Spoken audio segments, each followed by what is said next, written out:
उसे ने सबसे पहले 65,000 60,000 करोड़ का उसने कंप्लेंट डाला।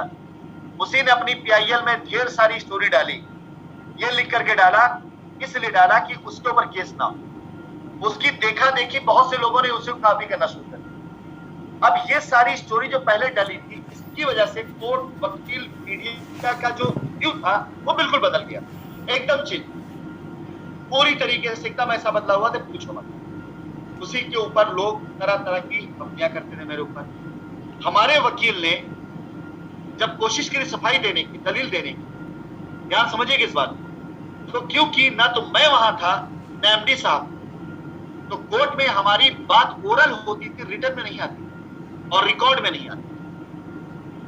इस क्रम में हमने कई बार कोशिश करी, वकील रखा, लेकिन बात सुनी कि जब हम पर आरोप है और मैं भी बाहर हूं, एमडी सर भी नहीं थे, तो कोर्ट हर बार ये कह देती थी ये भागे हुए हैं, ये भगोड़े हैं, हम इनकी बात नहीं सुनते। तब हम लोगों ने ये फैसला किया कि हम दोनों में से एक आदमी इस केस की पैरवी करने के लिए जाना जरूरी है। एमडी साहब ने खुद ये तय किया कि हम जाकर के कोर्ट की पैरवी करने के लिए हम अपने आप सरेंडर करें। उनकी गिरफ्तारी से 2 दिन पहले का सरेंडर एप्लीकेशन कोर्ट के अंदर सबमिट किया गया है, लेकिन पुलिस ने, ईओडब्ल्यू ने यह दिखाया कि उनको प्रयागराज से गिरफ्तार किया गया, जबकि ये बात गलत है। और इस बात को न्यायालय ने माना भी नहीं, इसीलिए पुलिस को उनके ऊपर रखा गया इनाम मिला नहीं। ये मैं आपको लीगल चीजें बता रहा हूं, अन्यथा उनकी गिरफ्तारी पर 5 लाख का इनाम था। क्या किसी मीडिया में, न्यूज़पेपर में आया ये कि आसिफ नसीम की गिरफ्तारी पर रखा हुआ इनाम इन पुलिस वालों को मिला? नहीं। क्यों? क्योंकि रिकॉर्ड में एमडी साहब ने सरेंडर किया है, गिरफ्तारी नहीं है, और इसको बाहर नहीं लाने दिया गया कि पब्लिक की सिंपैथी हो जाएगी कि कंपनी का मैनेजिंग डायरेक्टर अपने कस्टमर्स की लायबिलिटी उतारने के लिए, अपनी कंपनी को बेगुनाह साबित करने के लिए खुद को सरेंडर कर रहा है। हम लोगों ने कभी भी इसका प्रचार प्रसार नहीं किया। दूसरा कोई होता ना तो इस कुर्बानी को 1 हफ्ता 1 महीना कैश कर, मैं आपको सबूत दे सकता हूं। उनकी गिरफ्तारी से 2 दिन पहले कोर्ट में सबमिट किया गया सरेंडर एप्लीकेशन मैं आपको दे सकता हूं। वो सरेंडर एप्लीकेशन जो उन्होंने सबमिट किया था इस बात पर कि हम पर झूठे आरोप लगाए जा रहे हैं, जिसके हमारी कंपनी बदनाम हो रही है, इसलिए मैं न्यायालय के समक्ष अपने आप को सरेंडर करके कानून का सामना करना चाहता हूं, अपने पक्ष को रखना चाहता हूं। और फिर से दूसरा सबूत कि उनके ऊपर 5 लाख का इनाम था।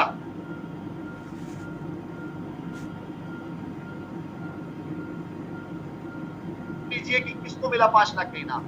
किसी को नहीं मिला है।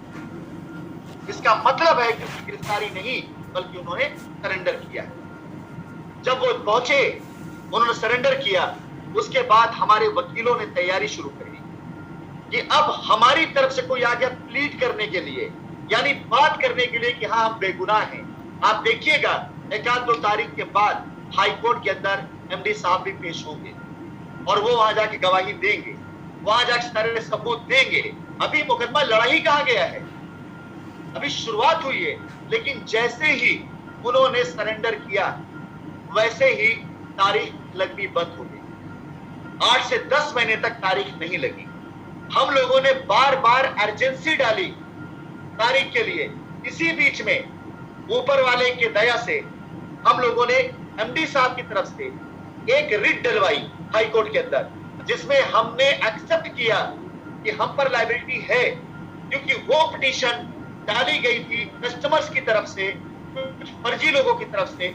अगर हम वहां पर पेश होते और वहां आकर के सफाई देते तो हम आरोपी थे, हम पर आरोप लगा था, हमसे वैसे बात की जाती।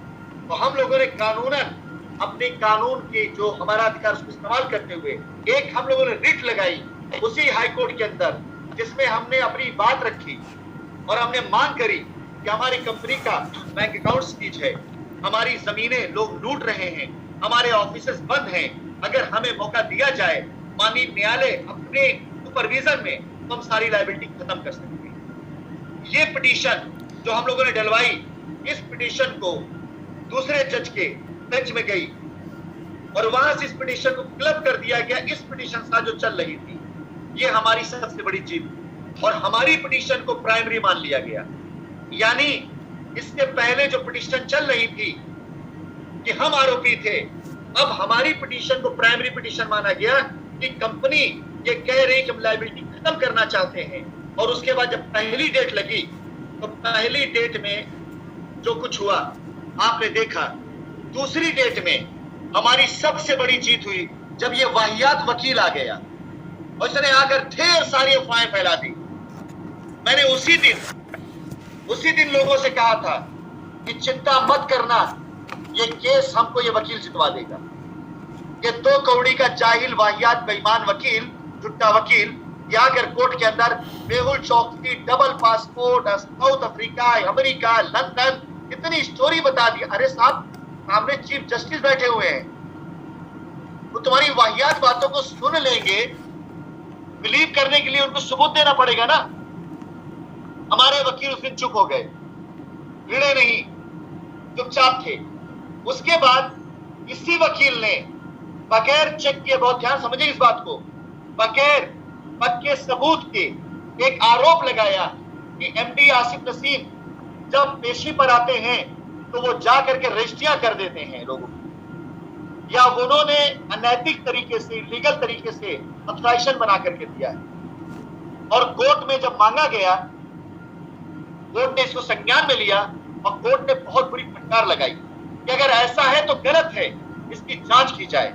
जिसके बारे में अखबार में आया कि जेल में रहते हुए डायरेक्टर ने कर दी रजिस्ट्रियां।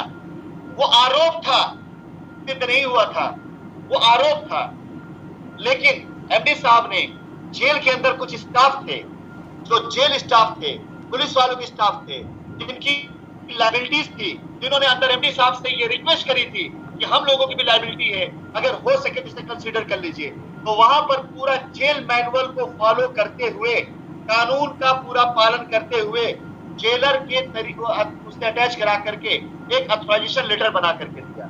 वो ऑथराइजेशन लेटर पूरी तरीके से कानूनी वैधता के साथ बाहर आया और उन लोगों की रजिस्ट्री करी गई जिन लोगों की लायबिलिटी थी और जो जेल स्टाफ थे या पुलिस या जांच अधिकारियों के स्टाफ, उनकी रजिस्ट्री करी गई। जाहिर सी बात, अगर वो अंदर बैठे हुए हैं, जांच एजेंसी, जांच अधिकारी या जेल स्टाफ या कोई आकर ये कहता है कि भाई फला आदमी की लायबिलिटी है, इनका केस है, ये चाहते खत्म कर दो इस केस को, तो वो क्यों मना करेंगे? वो जब उन्होंने काम किया, इससे कंपनी के गुडवर्क में काम हुआ। जांच अधिकारियों को भी समझ में आया कि कंपनी गलत नहीं है। और इस बात को आप खुद सोचिए कि अगर जेल में रहते हुए जांच एजेंसी या जेल स्टाफ उसी जमीन की रजिस्ट्री ले रहा है जो कंपनी की है, तो इसका मतलब है कि वो लोग पॉजिटिव है। अगर कंपनी गलत होती, हम गलत होते, तो रजिस्ट्री क्यों कराते हो? उन्होंने रजिस्ट्री कराई। इवन जेल के पूर्व जेलर साहब ने भी रजिस्ट्री कराई। आप रिकॉर्ड उठा के देख लेंगे, वैदिक बिहार के अंदर पूर्व जेलर जब आसिफ नसीम गए जेल के अंदर, तो उनके नाम पे रजिस्ट्री थी, क्योंकि उनकी भी लायबिलिटी। ये सच्चाई थी, लेकिन लोगों ने झूठ बनाया और उसको लोगों ने पेपर में, मीडिया में छाप दिया।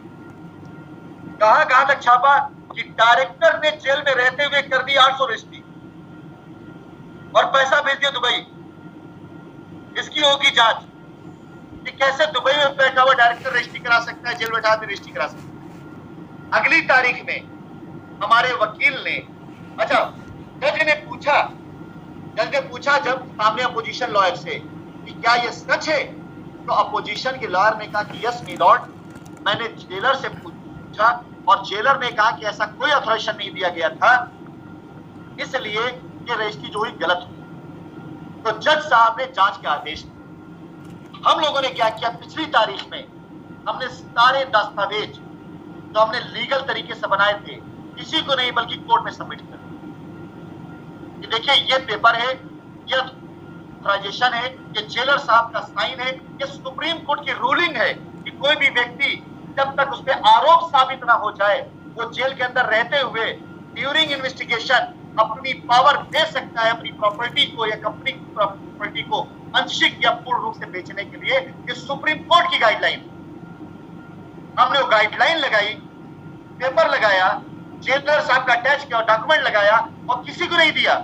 हम चाहते कि डॉक्यूमेंट हम शेयर करते, मीडिया के मुंह पे मारते, लेकिन हमारी लड़ाई रिंग में है। हम कुत्ते नहीं हैं कि हम गली में लड़ते फिरे, हम शेर हैं, जंगल में आओ हमसे मुकाबला करने फाड़ के रख देंगे। हमने जब कोर्ट में डाला तो इस बार का जो आदेश है उस आदेश के पहले पैरे में ये साफ साफ लिखा गया है कि जेल सुपरिटेंडेंट और ईओडब्ल्यू को जो बयान दिया गया जिसमें यह कहा गया कि ऐसा कोई भी उन्होंने अटैच नहीं किया या साइन नहीं किया, लेकिन हमारे वकील का जिक्र करते हुए दिया गया है कि उनके द्वारा सबमिट किए गए पेपर से ये पता चलता है कि सारी फॉर्मेलिटी पूरी की गई।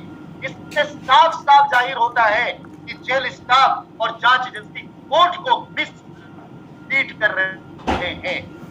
ये हमारी पहली जीत थी। लीजिए आपका ऑर्डर की कॉपी, ये हमारी पहली जीत थी। हमने जिन जिन चीजों को कहा है वही ऑर्डर में आया है। लोग उसका इस्तेमाल गलत तरीके से करते हैं। लोगों ने तो बदनाम किया ना कि गलत तरीके से रजिस्ट्री करी गई। हमने पेपर दे दिया कि साहब पेपर लो, कोर्ट का आदेश पढ़ लीजिए आप।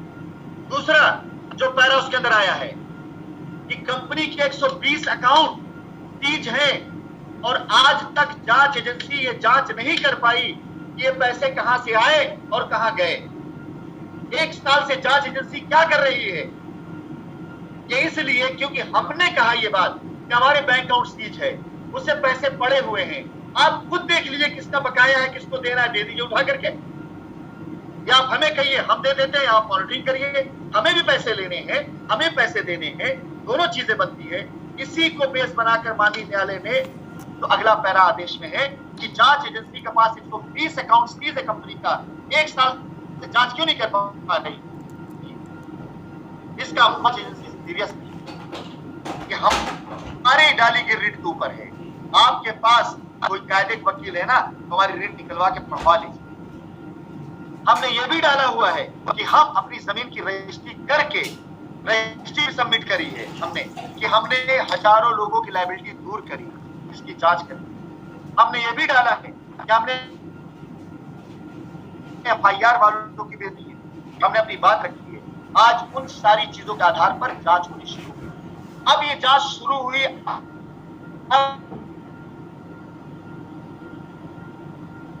जांच नहीं हो पेपर कोर्ट में डाला, लेकिन अब इन्वेस्टिगेशन शुरू हुआ है।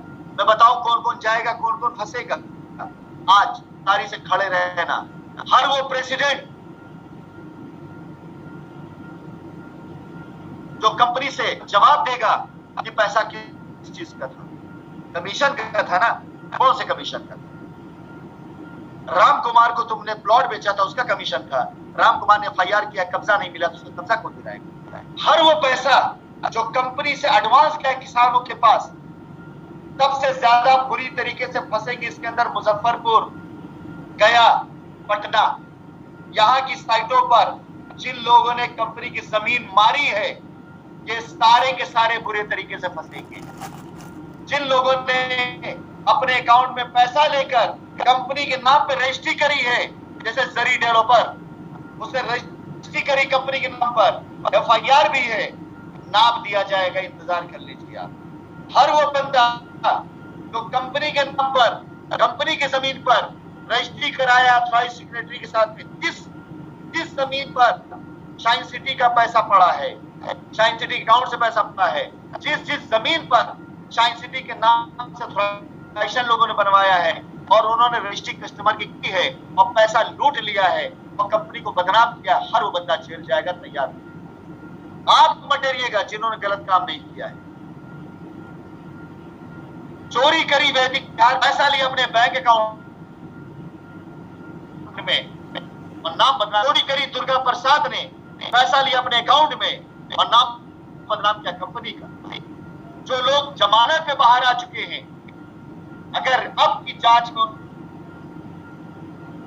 उनका नाम आया फिर जेल जाएंगे, जमानत होगी। क्यों?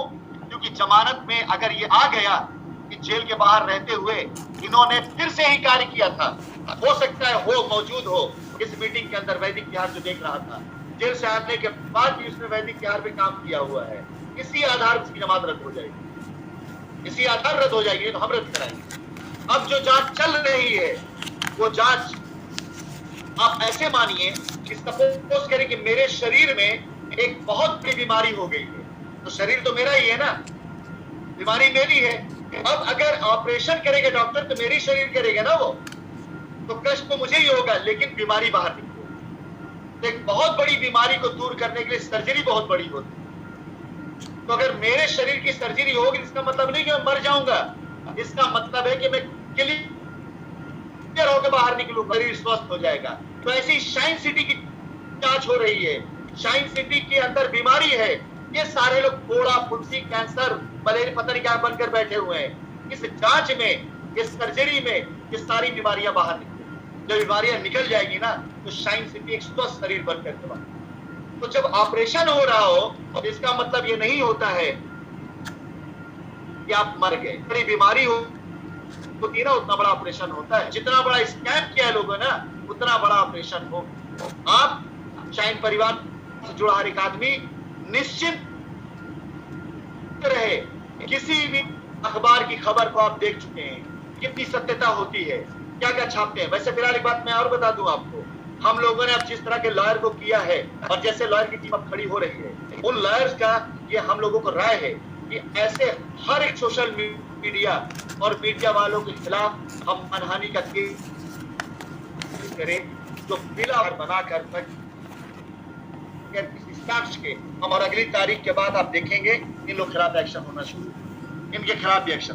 तो मेरे ख्याल से लीगल से संबंधित अगर कोई कंफ्यूजन आपको होगा तो खत्म हो चुका हो। मैं फिर से बोलूंगा कि अगर शाइन सिटी की जांच हो रही है तो मैं आप सवाल करता हूं, अगर आपके पेट में बड़ा सा ट्यूमर है तो ऑपरेशन क्या आपके पड़ोसी का होगा? ऑपरेशन भी तो आप ही का होगा ना। अगर आपके पेट में ट्यूमर है, आपके दिमाग में ट्यूमर है, तो ऑपरेशन तो आप ही का होगा, तभी बीमारी दूर होगी ना। ऑपरेशन हो रहा हो, उस दरमियान में अगर अच्छा डॉक्टर हो और प्रॉपर ऑपरेशन हो जाए तो बीमारी खत्म होने के बाद आप स्वस्थ होकर के और बेहतर काम कर पाएंगे, तो शाइन सिटी भी बेहतर होकर काम करेगी। अभी ये सारी जांच जो है उसी बीमारी के इलाज की करेगी। उम्मीद करता हूं लीगल से संबंधित ये लॉजिकल चीज आपको समझ में आया होगा और आगे डरेंगे नहीं। तो अगर डराएगा तो सीधा बोलिएगा कि यार अगर बीमारी मेरी बॉडी में है, एक्सरे ही मेरा होगा, जांच ही मेरी होगी, इलाज भी मेरा होगा, दवा भी मुझे खानी पड़ेगी, ये सारी चीजें इसलिए ताकि मैं सही हूं। और बाकी एक बात और, कुछ भी उल्टा सीधा होगा निगेटिव, तो कंपनी के डायरेक्टर वहां बैठे हुए, उनको खबर लगेगी, उनके वो जांच होती है, पूछताछ उनसे होती है, रिकॉर्ड उनके सामने आता है। मुझे एक बात बताओ, शाइन सिटी की जांच करने के लिए सबसे बड़ा नहीं मानते, अगर कुछ सच होगा भी तो पूछताछ उन्हीं से होगी ना। और जब उनसे पूछताछ होती है वो हर चीज सच बताते हैं, पूरी जांच एजेंसी उनको सपोर्ट करती है, वो एजेंसी सपोर्ट करते हैं, वो हमें खुद आश्वस्त करते हैं कि आप परेशान मत होइए, जांच बिल्कुल प्रॉपर दिशा में जा रही है, टेंशन मत लीजिए आप।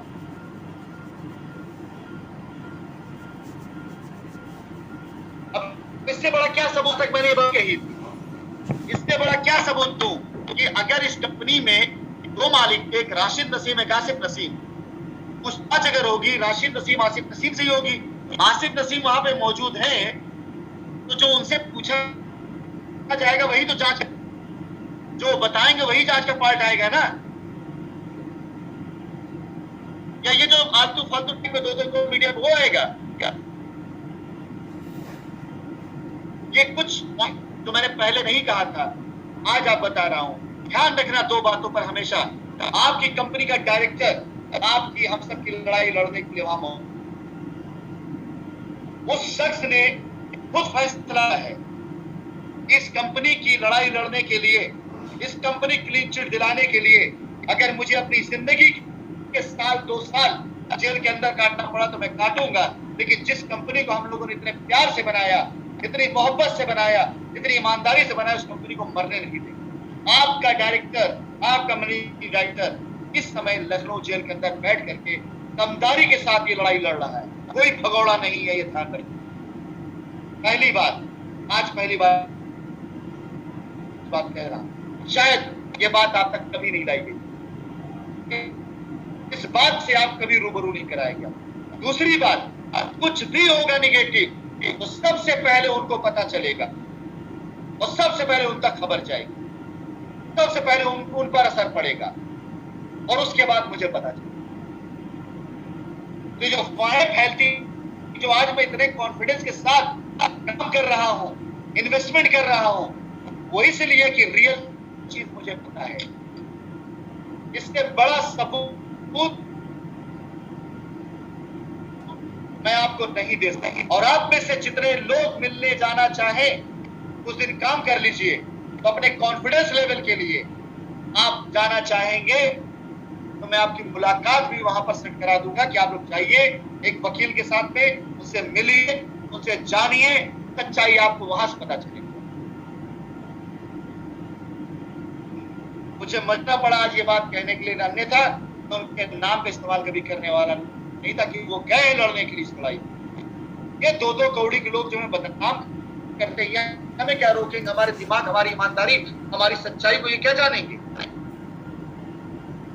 हमने अपना सुकून, अपना परिवार, अपना भाई कुर्बान किया है आप सब के लिए, इस लड़ाई को लड़ने के लिए, अपने आप को बेगुनाह साबित करने के लिए, आपकी लायबिलिटी खत्म करने के लिए हमने सरेंडर करवाया अपने भाई को।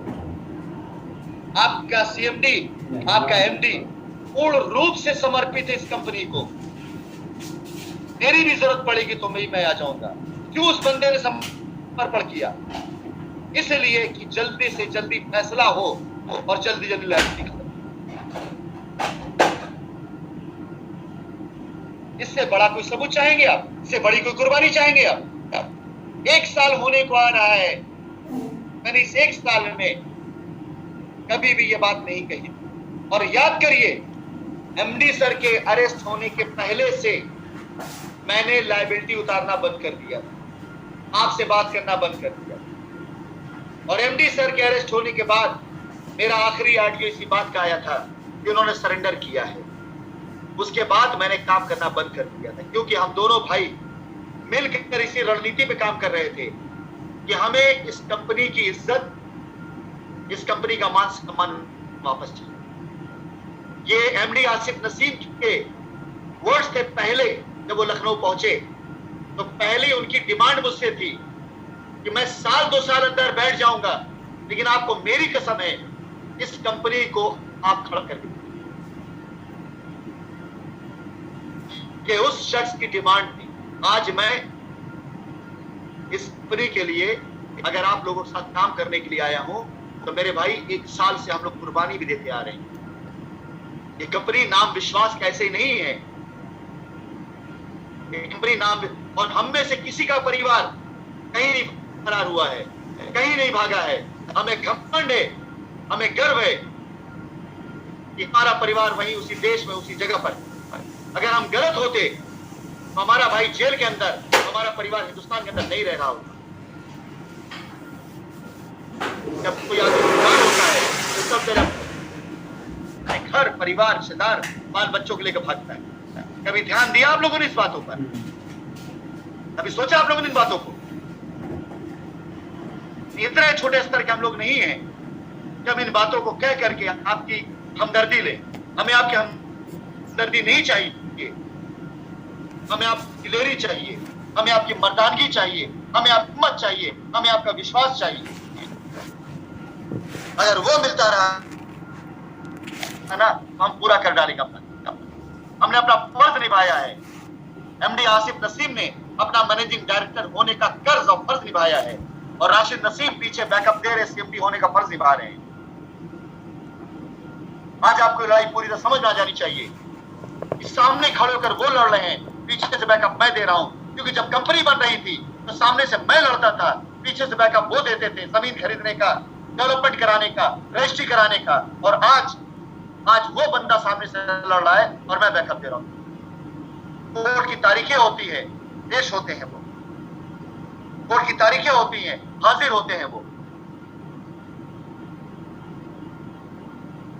क्या लगता है आपको कोई रोक लेगा इस कंपनी को वापस आने से? इससे बड़ा जिगरा चाहिए आपको? इससे बड़ी दिलेरी चाहिए आपको? इससे कुर्बानी चाहिए आपको? एक चीज में कभी निकाल के दिखा दो जाने, इस कंपनी के दो मालिक आसिफ नसीम ने अपने आप को सरेंडर किया और ये कह के सरेंडर, जाइए मिलिए, पूछिए उस शख्स से, बताएगा वो शख्स इस बात को कि मैं यहां बहुत अच्छे से हूं, बस आप लोग अपनी लायबिलिटी खत्म, और कुछ नहीं कहेगा वो शख्स। आप परेशान होकर जाएंगे ना उससे मिलने के लिए, तो आपको तसल्ली देके भेजेगा कि नहीं आप टेंशन मत लीजिए, मैं बहुत अच्छे से यहां पर, आप लोग जाइए कंपनी की लायबिलिटी खत्म। जेल के अंदर रहते हुए लाठी उतारने का काम वहां से भी कर रहा है, और आरोप लगाया जाता है कि जेल के अंदर रहते डायरेक्टर ने कर दिया 800 लोगों को।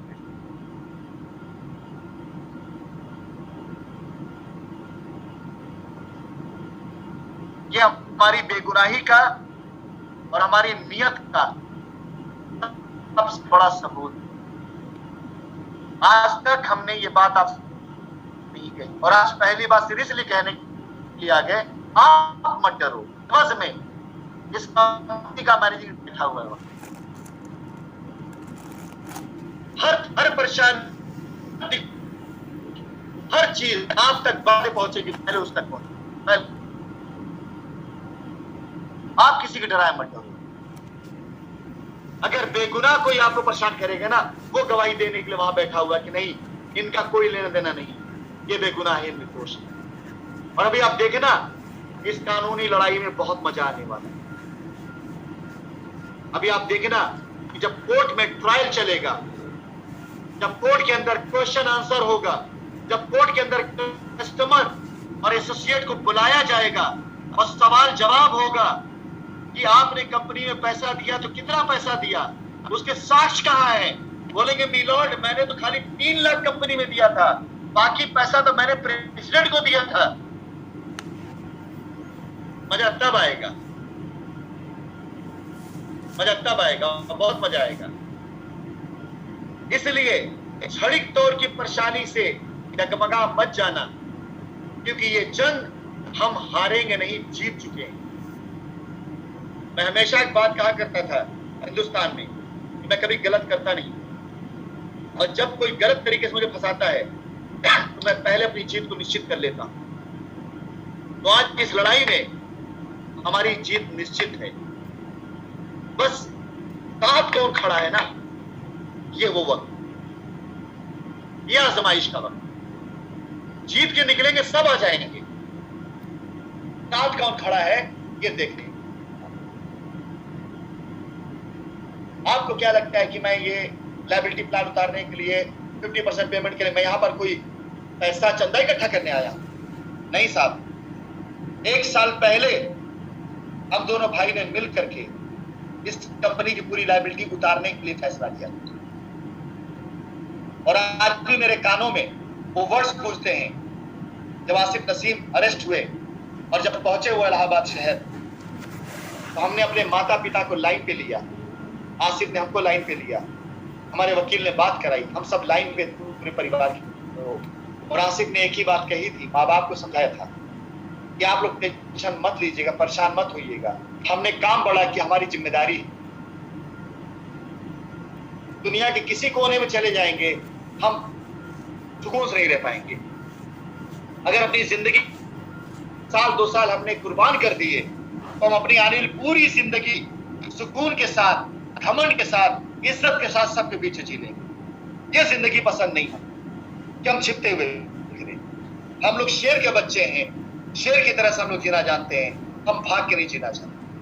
और उन्होंने मुझसे ये बात कही थी कि भाईजान आप परेशान मत होना, 1-2 साल में काट लूंगा, जो होगा देख लूंगा, 1-2 साल में काट लूंगा, लेकिन आपको कसम है कि आप इस कंपनी की लायबिलिटी, आप इस कंपनी के माथे पर लगा दाग नहीं। और आज हमारे एसोसिएट, अरे हम दोनों भाइयों के अकाउंट में मिला करके उतने पैसे ना आए होंगे जितना हमारी कंपनी के एक बीडीएम के अकाउंट में पैसा गया होगा। और एक छोटा सा कुछ होता है, हमारा बीडीएम तैयार कर दो, पेशेंट फरार हो जाता है, और हम दोनों भाई अपनी जिम्मेदारी की लड़ाई लड़ रहे हैं। आप क्या लगता है हारेंगे हम? मैं जो बार बार कहता हूं कि मेरे पास होने के लिए कुछ नहीं बचा है, तो इसीलिए कहता हूं अब क्या लोगे यार? जो अफवाहें उड़ती है ना, इन अफवाहों के आवाज में जब पूछताछ होती है ना, तो पूछताछ उन्हीं से होती है कि भाई क्या आपके भाई साहब का जो है मेहुल चौकसी से कोई संबंध है क्या? जवाब देते भाई आप पेपर तलाश लो ना, कहीं तो डाल दो। कहते यार कहीं मिल ही नहीं रहा है, तलाश के हार गए, फालतू की चीज छाते के मिल ही नहीं रहा है। चीजें बाद में होती है, हमारे पहले आती। और आप में से 2-4-6 लोगों से कहूंगा मैं, जो लखनऊ में रहते कहीं भी रहते हैं, एक बार जाइए मिलिए उनसे, मिल के आइए, आपका कॉन्फिडेंस लेवल ऐसे चौड़ा हो जाएगा। क्योंकि वो बंदा बैठा है आपके लिए लड़ने, वो बंदा बैठा है इस कंपनी के लिए, वो बंदा बैठा है शाइन सिटी की इज्जत के लिए, और मैं यहां मेहनत कर रहा हूं इन सारी चीजों की। लेकिन फिर से वही कहूंगा, हमारे लिए कोई हमदर्दी मत करिए, हमारे लिए अपने दिल में कोई दया मत लाइएगा, हमारे लिए अपने दिल दिमाग के अंदर कोई रहम मत लाइएगा, क्योंकि हम लोग वो लोग नहीं हैं।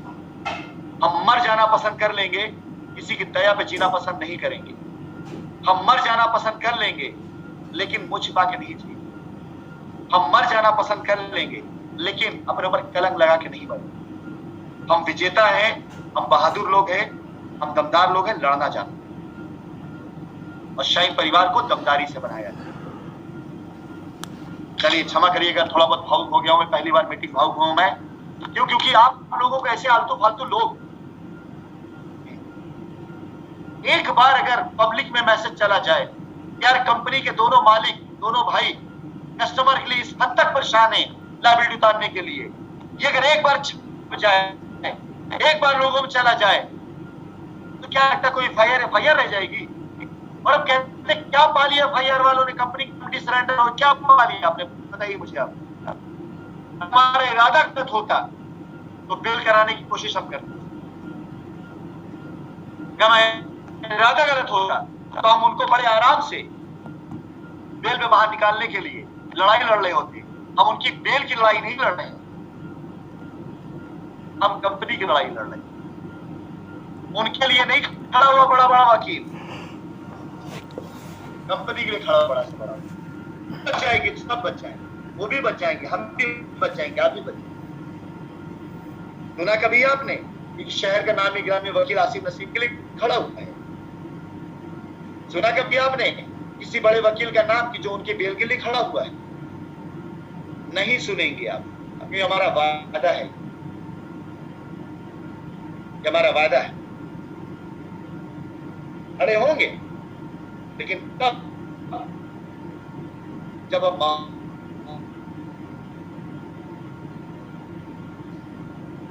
अपने वार की, अपने कैरियर की हर चीज को दांव पे लगा दिया इस कंपनी के लिए, और आप ये 2-2 कौड़ी को उठाई गिर में बहक जाते, भटक जाते।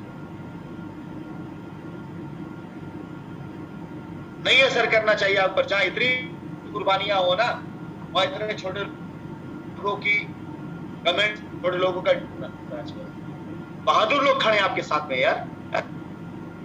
हम लड़ रहे हैं, हम फाइट कर रहे हैं, हम आपके लिए लड़ रहे हैं, और आप लोग ही अगर डर जाएंगे, आप लोग अगर बेईमान हो जाएंगे, आप लोग अगर संकट में आ जाएंगे, तो कैसे जीतेंगे हम इस लड़ाई?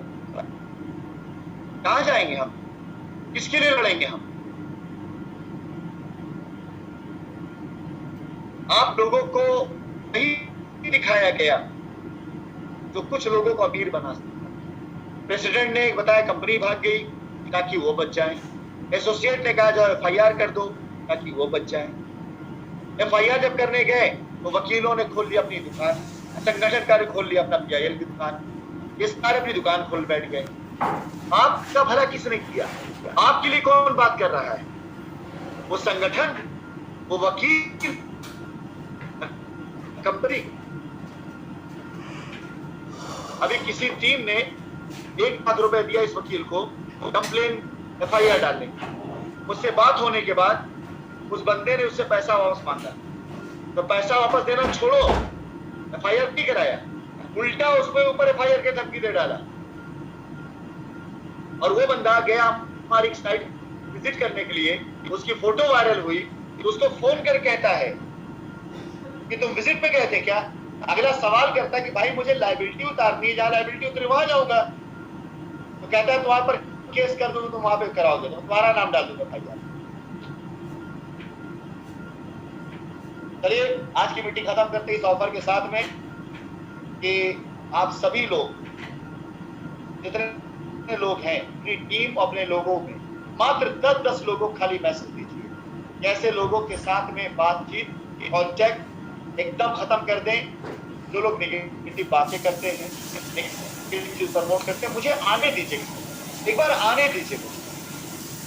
जो शख्स इतनी बड़ी कुर्बानी दे सकता हो, जो शख्स इतनी बड़ी लड़ाई लड़ सकता हो, जो शख्स के साथ हार न माना हो, एक दिन अगर और वहां सामने खड़ा हो गया तो लोग बोलते हैं ना कि सामने वाला मुंह देगा, मुंह नहीं पाएगा, हफ्ते 2 हफ्ते तक सब उसका रुक जाएगा, पैंट का बाहर तक नहीं निकल पाएगा। यकीन जानो, जिसने हमारे लोगों को या हमारी कंपनी को बिला वजह बदनाम किया है, बिला वजह उस कंपनी ने न जाने कितने लोगों कल्याण न काम किया, उस कंपनी का अगर अहित किया है, मुझे एक बार आने दो। करिए इस दुआ और उम्मीद के साथ कि आप सभी लोगों ने मीटिंग को ध्यान से समझा होगा और इस मीटिंग को आप ज्यादा से ज्यादा वायरल कीजिएगा। यूट्यूब पर अभी मीटिंग चल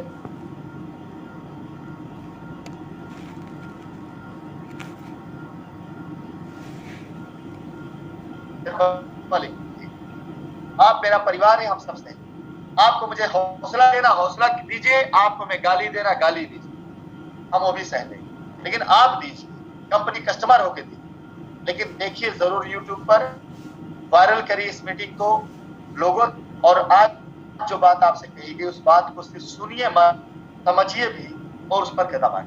थैंक यू वेरी मच। एक बार फिर से दीपावली की बहुत ढेर सारी शुभकामनाओं के साथ विदा लेता हूँ और इस दुआ और इस आशीर्वाद के साथ कि आपका परिवार का मुखिया आपके साथ खड़ा है और मैं ये अकेले नहीं खड़ा हूँ। इस कंपनी के बहुत से लोग बहुत तौर तरीके से अदृश्य तौर से भी खड़े हैं। खाली मैं नहीं खड़ा हूँ, खाली आसिफ नसीम नहीं खड़े हैं, ऐसे कम से कम 50 लोग खड़े इस कंपनी के पीछे, इस बैकअप में, जिनके बारे में आप जानते तक।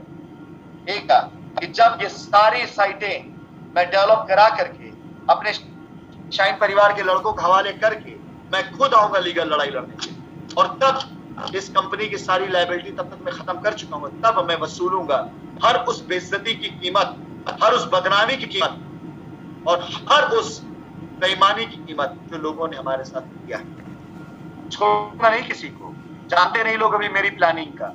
मैं जो दिखाता हूं लेकिन जो करता हूं वो कभी दिखाता नहीं।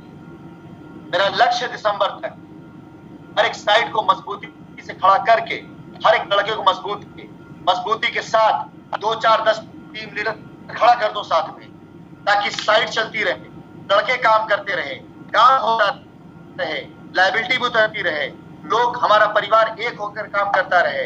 हर आदमी इसको याद है, उसके मैं आऊंगा इस लड़ाई पर, और पीछे 50 लोग खड़े होंगे मेरे, पूरी फौज खड़ी होगी मेरे साथ, 50 लोग खड़े तो मेरे पीछे बैकअप ले कि चलो लड़ो, मुकदमे तक लड़ना है, और मैं आऊंगा लड़ने मुकदमे। और तब मैं हर उस शख्स को खींचूंगा जिस शख्स ने इस कंपनी की बेगुनाही को क्षति पहुंचाई है, जिस शख्स ने इस कंपनी के ईमान को खराब किया, जिस शख्स ने इस कंपनी का नाम खराब किया, बख्शूंगा नहीं किसी को। 50 से ज्यादा लोग मेरे पीछे बैकअप लेकर खड़े होंगे, कम से कम 10 किलो की फौज लेकर खड़ा होगा। राशिद नसीम जिस दिन मुकदमा लड़ने आ गए ना, उस दिन आप समझ लीजिएगा ये कंपनी यादगार बन जाएगी। इंतजार करिए आप। चलिए, थैंक यू वेरी मच। जय शाइन सिटी, और एक बार फिर से दीपावली शुभकामनाओं के साथ अपने परिवार में स्वस्थ रहिए, खुश रहिए, और फिर मिलते हैं। एडमिन इस मीटिंग को क्लोज करिए और मीटिंग को डालिए उसमें YouTube. Thank you very much. Hussain ने सबसे पहले 65,000